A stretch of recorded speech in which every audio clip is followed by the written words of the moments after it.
According to the CDC, only 24% of adults are actually meeting their physical activity guidelines. If you're not in this percentage, you're probably asking yourself, what exactly is considered exercise?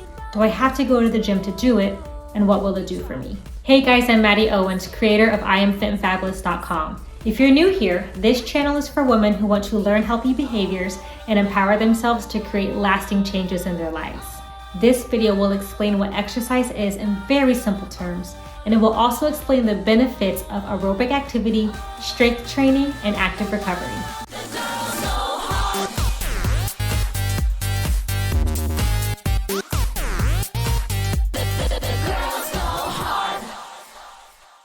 Welcome to your Healthy Living Crash Course. Today we're going to talk about exercise.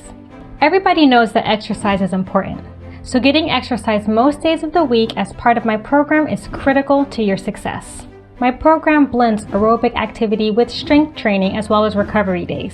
First, we need to get aerobic activity most days of the week. This means that you're getting exercise that causes you to breathe heavily and hopefully sweat.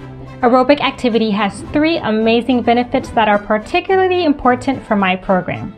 1, burning calories and increasing the rate at which you burn calories, which also means higher metabolism. 2, releasing endorphins that enhance mood, improve our circulation, and support our immune system. There are so many other physiological benefits, but the one that really gets me is that we get smarter when we exercise. Just 30 minutes of aerobic exercise produces new stem cells in the brain, while the opposite is true when we stop moving, our brain atrophies. That's right, despite our age, we can continue to grow our brain with as little as 30 minutes of aerobic activity every single day. And 3, moving lymphatic fluid. Our lymphatic fluids aid in the removal of toxins out of the body. Getting aerobic exercise for a minimum of 30 minutes most days of the week is our goal. In addition to aerobic exercise, strength training is an important part of the exercise regimen. We also refer to this as resistance training.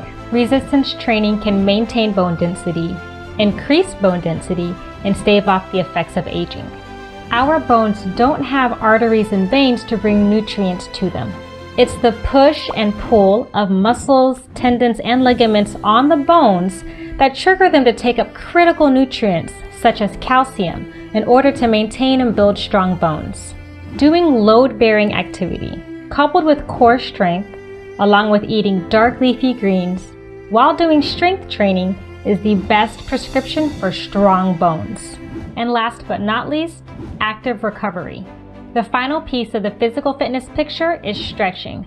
This prevents our muscles and joints from becoming tight, which can lead to injuries. Most experts agree that we should engage in stretching most days of the week, and keeping up with my balance and stretch and flexibility workouts will do just the trick. Regardless of what program level you're on, if you follow my workout schedule to the T, you'll be well on your way to reach your goals. Thank you for attending today's Healthy Living Crash Course. I hope this information motivates you to maintain a consistent regimen.